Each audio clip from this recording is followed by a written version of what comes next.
Welcome to the Open Air Podcast. My name is Devang and Simon, and I am joined, as always, by Mr. Simon Bushell. Bush, the legends are leaving us one by one. I guess not leaving us in the most physical sense, but leaving tennis. Not a surprise, though, as we gather this week, Simon. Rafael Nadal officially announcing that the Davis Cup in Malaga will be his last tournament. What a fitting place to do it, representing his country with Captain David Ferrer leading Spain. I think Rafa really wanted it to be there, so it feels right. But just overall, Bush, how are you feeling? Yeah, I think this has been a long time coming, has it not? By the way, you missed a golden opportunity to set up the all-time misdirection joke there and praise Richard Gasquet instead, but Yeah, I know. I was going to set you up to do it, but I feel bad now about making fun of it because I feel like a lot of people are making fun of Richard. On the Nadal point, I feel like we've known for a very long time that the end of his career was very near. We have spent the last 3 years, I think, trying to figure out when the end would come. I think this feels right. I think when you see an announcement like that and the nature of what the Davis Cup has meant to him, the fact that it's in Spain, the fact that David Ferrer is the captain of the team, I think he draws attention to it as well in his retirement video, how much that tournament has meant to him, or competition has meant to him, I should say. It just feels right, Dev, doesn't it? It feels like the time is right. He doesn't have anything he doesn't owe the sport anything. It doesn't feel like he has anything left to give. And yet, with all that being said, there's always a way with Rafael Nadal, isn't there? And there's a part of me at the back of my mind that's like, I feel like he still has one more slam in him, doesn't he? Oh, no. Well, imagine. Well, I do think that the way the Olympics ended and how it was really a bit of a thud with that match against Novak not living up to the hype and Rafa clearly not being physically able to perform to his abilities, him wanting to wash that taste out of his mouth in terms of like representing Spain, this was definitely a box checker. Like with this feels so complete. And I think on Discord, Josh was alluding to this for a while, like predicting where he might decide to end it. And we were looking at some places, maybe even in January or in Australia, but Gerard Piqué must be the happiest damn man in the world because now the Davis Cup finals, however destroyed they may be, are going to be one hell of a hot ticket. I was thinking Felix Auger-Aliassime is pulling out. He's played a lot of tennis, obviously, represented Canada in Paris. He's doing some amazing charity work in Togo as well. But I wonder if he wants to just go and hang out now because I feel like this is going to be one of those tennis moments where everyone's there. I mean, Novak's going to be there because he's playing with Serbia, and Carlos Alcaraz is going to be representing Spain. Federer is going to show up, obviously, I bet. I could see Raj being there. Like, it's going to be a moment, and it feels like a perfect thing. Yeah, I think we're just excited to sort of celebrate his career, aren't we? I don't think this feels sad at all. I think some of the sadness, I think, for me came in watching some of his performances that have come out of the last few years. Yeah. That's where it really has been really kind of, I want to say a sorry side. That makes it sound way too harsh, but just like it's a far cry from the athlete and the player that we've grown so accustomed to seeing perform at the highest level. So this, I was going to call this a glorified exhibition. It isn't. It's still a competition of some note, despite all the nonsense that's happened with it. Yeah, I think I go back to that point of it just feels right, Dev, doesn't it? It just feels like the time is nigh, and I think we can all celebrate that moment. In terms of Rafa, the player, like I'm curious, Bush, like, so 2004, and the reason why I think this 2024 end of Davis Cup is so fitting is because Rafa himself mentions that one of his first great joys was in Seville in 2004 in the Davis Cup final. Do you remember him beating Roddick then? Because I felt like this was a huge moment, mainly because Rafa was wearing like stuff people didn't wear, and also we gawked a lot more back then at things like sleeveless tees because maybe we were naive and dumb. But I do remember him bursting onto the scene and making me shudder because of my Puritan ways. Well, I think we have some younger listeners to the podcast who may have not witnessed the start of Rafael Nadal's career. And I think maybe sometimes we forget, just given how long it's gone for, exactly what he was like as a teenager when he first burst onto the scene. He was by far and away the most exciting tennis player at an early age of my lifetime. And I think that he surpassed, on the men's side, I should say, on the men's side, he certainly surpassed in terms of what Roger Federer was, certainly surpassed what Novak Djokovic was. He was a phenom. He was miles ahead of where he should have been for his age, both physically, in terms of his brain, as well as on-court IQ. And I think you saw that in the Davis Cup. It's no surprise that the 2005 season, you saw what he was capable of. Some of the victories, obviously, that he had then, and the tournament wins, I don't think it came as a big shock to anyone who watched him in those Davis Cup finals in 2004. I think maybe people look back and see like the fashion and the long hair and, you know, the grunting and everything. I think go back and watch early Rafael Nadal and watch his on-court sense of when to move forward, his movement, all those kind of things are phenomenal for a 15 and 16-year-old. They are far beyond his years, and I think that is testament to why he's had such a long career, because yeah, he was an absolute stud at a very early age. Makes me kind of think of like how when we watch Lamine Yamal play now for like Spain or Barcelona, and he's doing things that are world class and he's standing out amongst his peers, and you're like, wow, this guy's definitely one of the best at his position and in what he does in the world. And then you're like, oh wait, he's 16. Like what? Like he's got braces on and he's got class tomorrow. Like there's those things that you just take for granted, and we definitely did with Rafa. I did, at least. Like I think I considered him a foil more than anything at the beginning, because I was locked in on Fed and he was the complete opposite. But I think as I got older and the harsh realities of time began to strike, I began to appreciate Rafa so much more, because I do think the mentality he has, the belief he played with was truly one of one. Like I really don't think we'll ever see that again. We'll never see someone play every point like that. And I think it's something to marvel at as we realize how much harder everything gets as you get older. And I think for him to like start that young and maybe put the curve so impossibly high and to like meet all of those goals, it's like LeBron-esque in some ways too, I feel like, in terms of like, yeah, he delivered on everything that he promised and then some. I think it is a very valid question to ask, in terms of, if you were putting up two sides here and say on the one side there is Rafael Nadal, the tennis player, in terms of technique, in terms of power, in terms of court movement, in terms of spin and all the things that he's done in terms of that side of things. And on the other side of things, there is a pure and utter competitor in terms of what he brought to every single point. What do you think he's more remembered for? Because on the one hand, everything that I said about him being a tennis player, he is so important to the ATP and to the men's side of the tour in terms of how he advanced the sport, in terms of what we now consider to be standard in terms of some of the shot selection that's being hit. But that other side of things, of just his sheer commitment to every single ball, every single point, his undying relentlessness on court, I think that perhaps stands out for differing reasons.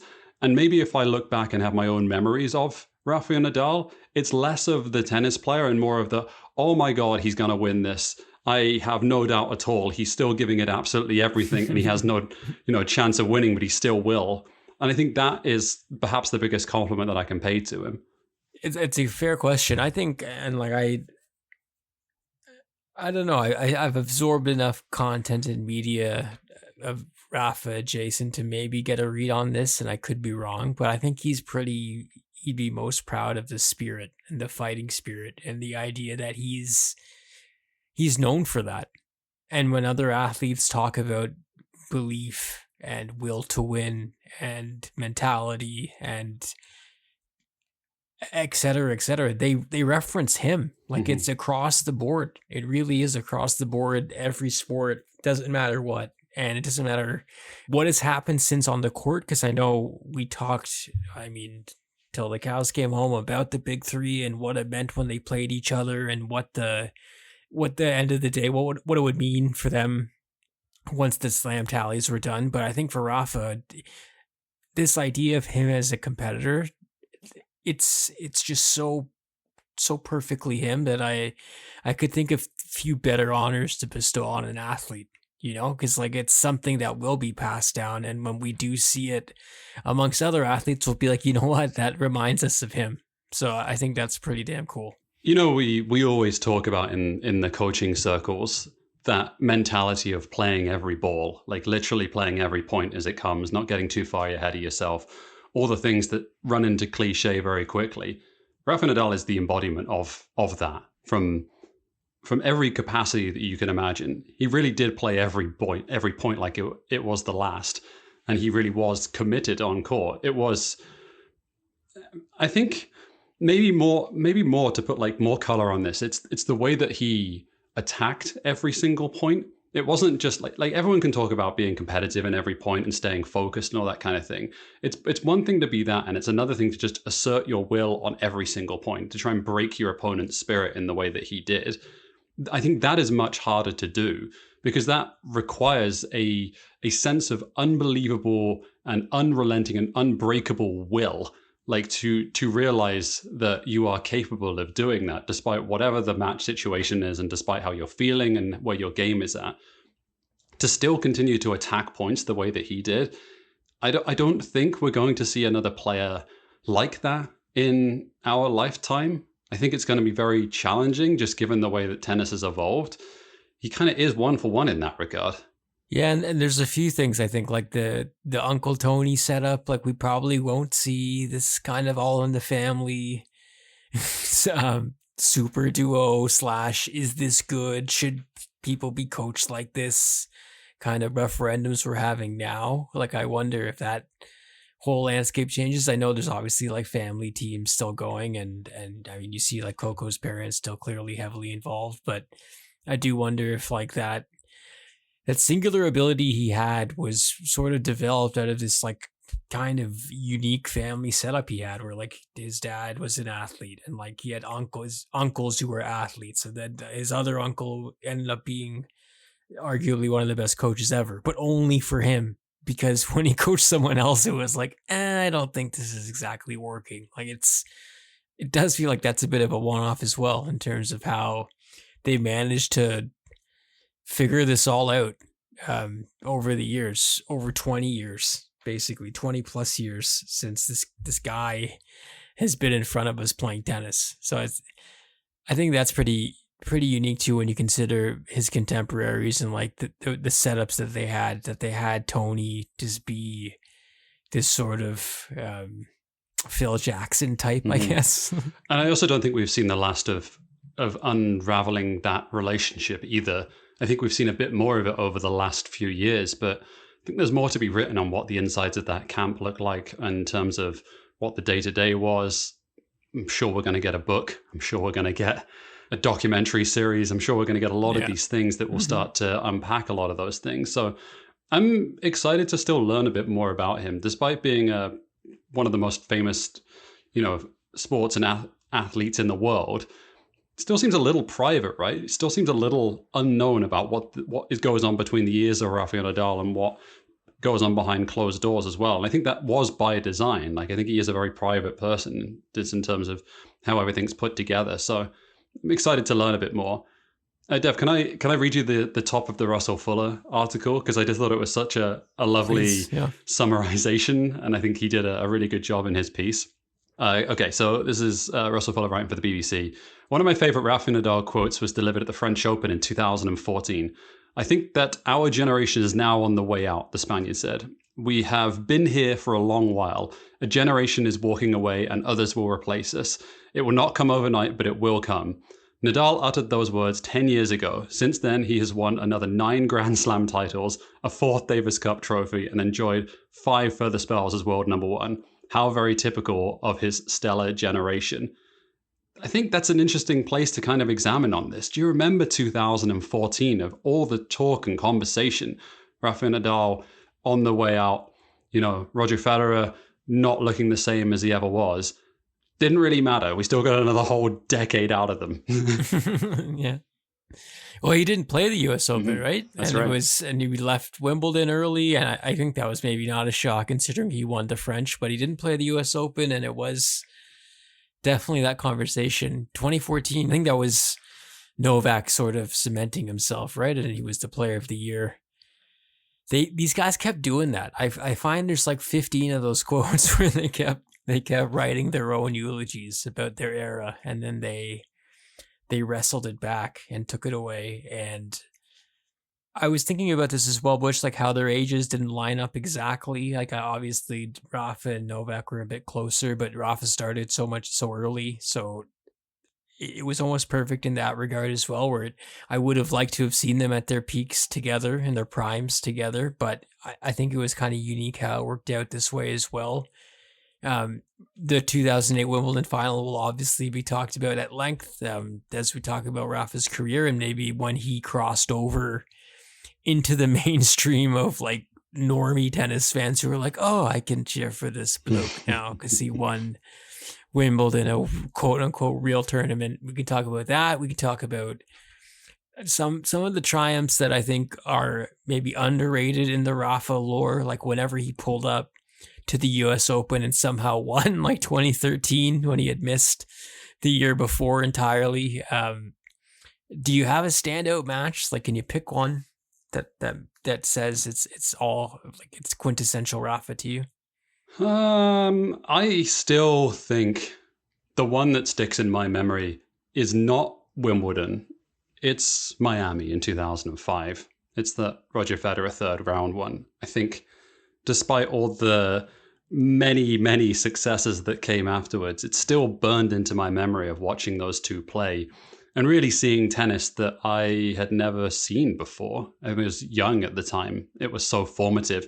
That match, I think I would circle and say like it's one of the most important matches in terms of my love of the sport. So I think that's where I would go on it. Oh man, that's a great pick. Shit. That's a great one. I mean, Italy in 2006 in Rome against Fed was great. That was an amazing final. They had some great early on Masters finals. I think him and Novak had some matches towards not the end, but maybe in the last 4 or 5 years where I really, I don't know. I think I ran out of ways to describe like watching them play. But I might go to 2012. I might go to 2012 Australian Open. That final against Novak. That one stands out because I think a lot of what Rafa was about was refusing to listen to anyone, count him out, say he was done, say he wasn't going to come back. And I think a lot of the things I've been reading about him, Bush, today is that ability to not quit and to fight through any pain. Like I think that served him so well, but in another way, it makes me think, oh, like he couldn't, like that just wasn't part of his DNA to like stop. And like he had, not a curse, because obviously it led him well, but there were so many times when we talked on this pod where we're like, nah, and that's it. And like he's got to live a life after this. Like he wants to do all these other things, but he was obsessed with competing. And to have a competitor like this, like it's hard to believe we'll see someone like him again. I think I'm the wrong person to ask about that final, truth be told, Dev. I feel like I've erased it from my memory over time of just slogging matches between the two of them. It's obviously incredible, but I feel like I've gone on record enough times in multiple of these podcasts and say that I'm not a huge fan of like 9-hour epics between people. Do you think there is? Well, and the Masters matches, I think, also had something about it where it was like, okay, once they ended the 5-setter stuff in the early aughts, you got these quicker matches that are still high quality. Agreed. Do you think there is something of all the things that are going to be written about when Novak Djokovic eventually retires, and we'll get retrospectives on the three dudes in terms of their respective careers, I think I've become maybe more aware of how close-knit these camps are with all three dudes, and just like the the sheer tightness of the relationship. Obviously, family's involved with all three of them in different, for better or for worse, it has to be said.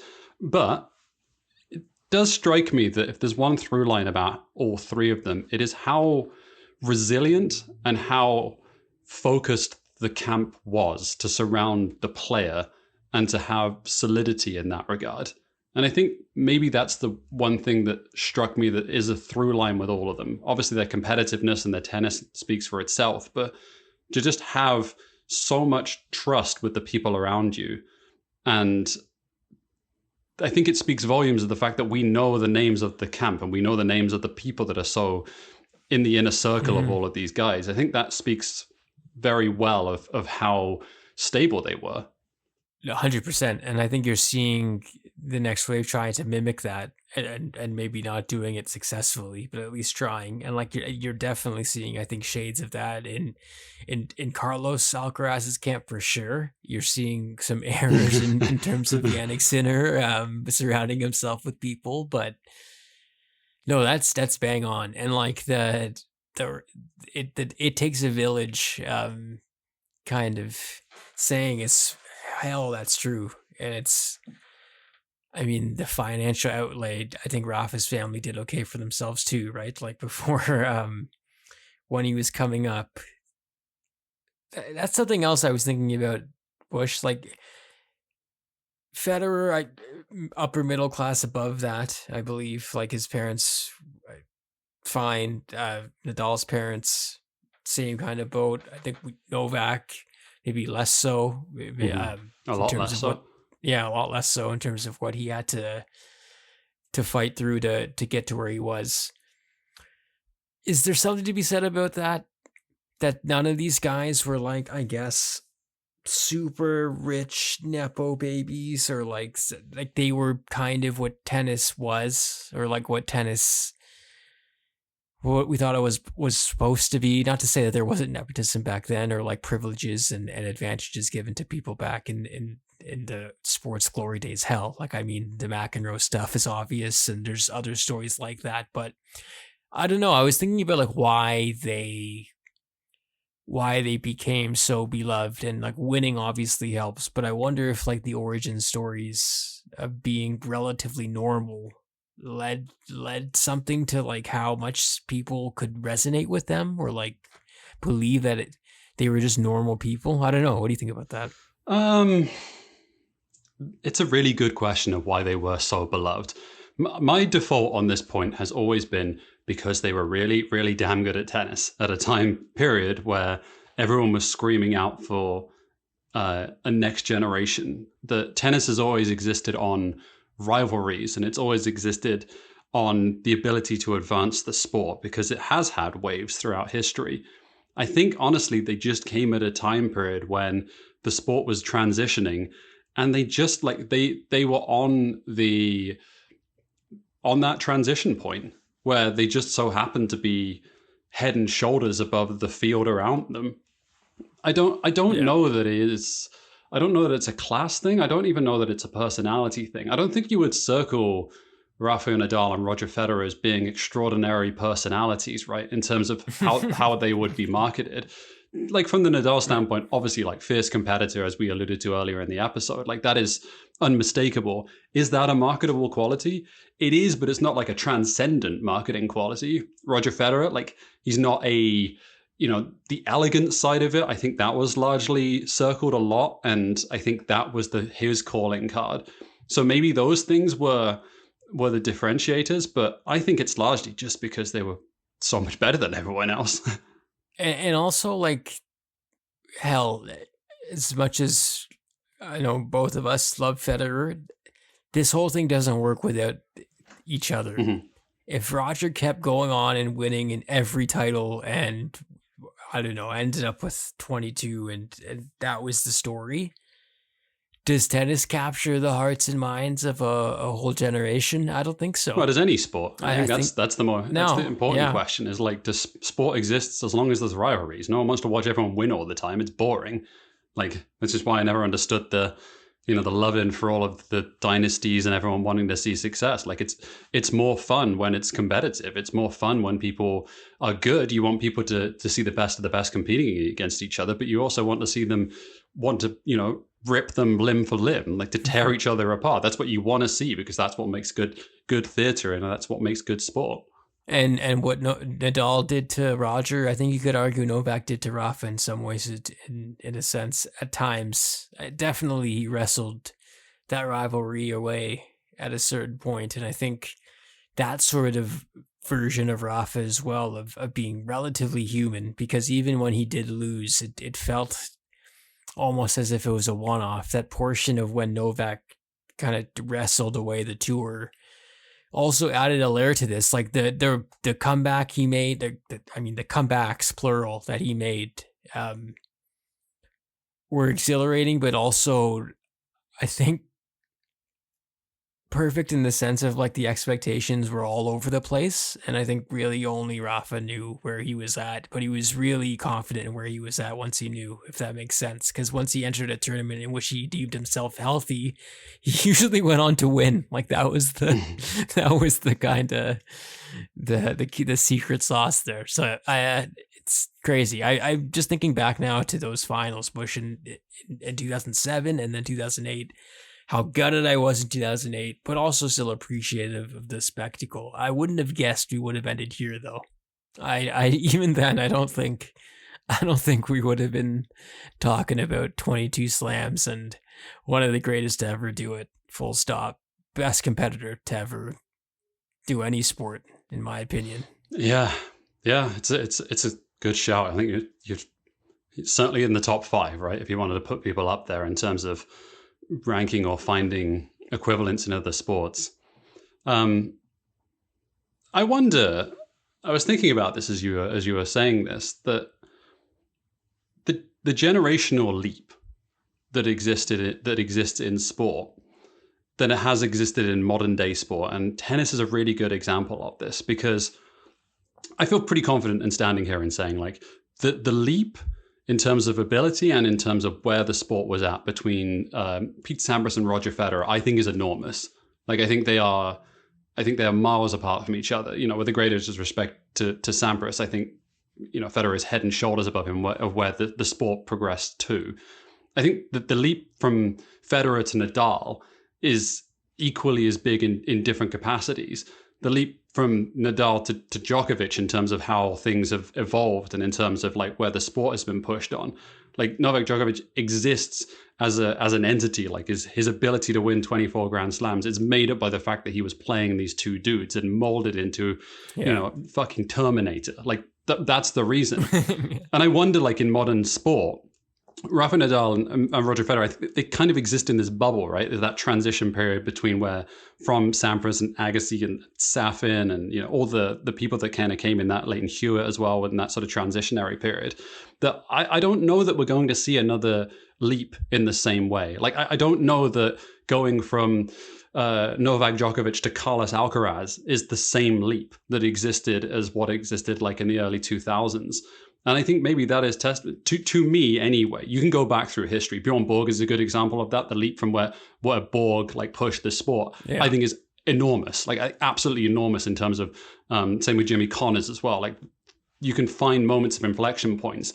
I think honestly to God, like that leap that was made between where it was to Federer and Nadal is the biggest in the history of our sport. And I think I'd be willing to defend that point against just about anyone, actually. No, it's a strong one, and I could see what you're saying. Like it's hard to imagine the paradigm shifting again. As good as Jannik Sinner and Carlos Alcaraz have looked, it's hard to imagine it happening anytime soon. I think the parallels are interesting as well on the women's side, right? Because Serena Williams, the Williams sisters are the example of that. They are the same point, just on for the WTA instead of the ATP. And I think it's an amalgamation of factors, the modernization of the sports science, technology, a globalized world, more data being available, and also athletes getting bigger and stronger and better. Like easily, I think you could claim that the Williams sisters are the biggest leap that has existed inside of the sport of tennis as well on the women's side. So Mhm. I don't think it's a surprise that you kind of look at the same kind of time period. But on the men's side, I think it's unquestionable that it has to be that leap there.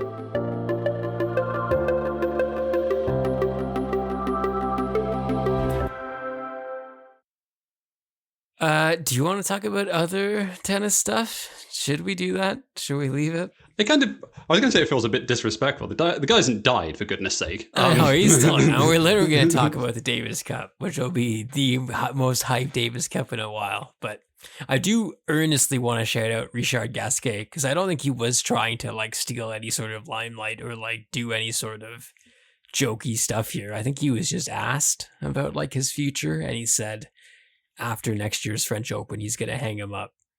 But ask any, I don't know who to ask, Bush, maybe ask any scratch tennis player to club pro, whoever you want, if they would have wanted Richard Gasquet's game or his career, and I think they would have said yes, because the man had shots for days.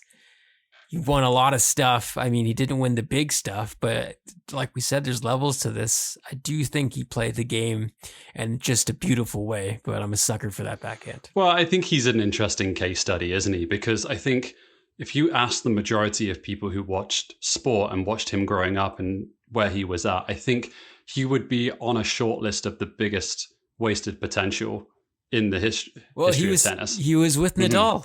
Right? They played in those junior tournaments. And no one ever wants to have that associated with him. I also think it's a bit disingenuous, a lot of this stuff. The idea that you get to, I think three semis, get to world number 7, won a Davis Cup, won, I don't know how many career titles he has, quite a lot, right? It was a decent amount that he did at the end. Mm-hmm. That's a pretty damn good career, truth be told. I think a lot of people would be happy to have that on the resume when you hang it up. I think the gap is pretty big, though, in terms of what was the expectation. He was, like you said, he was supposed to be Rafael Nadal. He was supposed to be Roger Federer. Like, the expectations were that high of him. And I think it's he and Gael Monfils, I think, sit in the same category, right? Because so much was expected of Monfils, just given the career slam at junior level, given the results that he had as well. I think Gasquet was incredible at junior as well, from what I remember. It's some ridiculous number and world number 1 ranking. So I think we're going to miss him. I always enjoy watching him play. I think he gets... I think, obviously, like the aesthetics of the backhand, all that kind of stuff is people know him for that. Again, just an incredible tennis brain as well. One thing that he really is so natural out on a tennis court that it's going to be sad to not see him around. That Davis Cup with Joe Willie and Lucas Pouille, PHH, that was awesome. That was an extremely cathartic thing to watch happen and see France win. I mean, the Phenon stuff not panning out. I also feel like what opposites him and Nadal? Like, no wonder Nadal was 18-0 or something insane by the end of it, because you had someone who was literally, you watched, being physically pushed around by someone who wanted it more than him. And it felt like, and this is probably unfair to say, it felt like Richard did not want it all the time. And I'm not sure if that is an accurate assumption to make, but I do think to see him stick around and play the way he has these last few years, that to me says love of the game and loving the sport, and also kind of wanting to respect the game, because just reading some of his quotes these last few years, I think you're getting a Richard Gasquet who's seen a lot of stuff and has a lot to say. So I'm curious to see if he is a voice around the sport going forward. I think the longevity thing is an interesting part about this, because you mentioned the idea that he doesn't want it all the time. I think probably should have checked this before. I'm pretty sure he played his first Grand Slam around the time that like George Bush was beating Al Gore in the election. Like it was that long ago. The idea that he's been on the tour.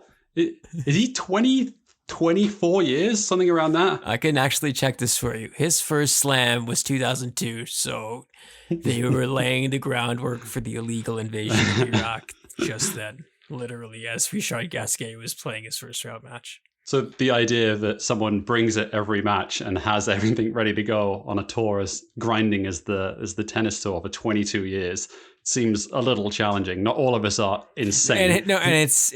It's big time John McEnroe analysis, because you'll every time he played, literally every time, like, this guy's got such a beautiful game, but you don't know if he loves it. You don't know if he loves the sport. It's like, okay, well, clearly loves it because he's been playing it for 98% of his life. Yeah.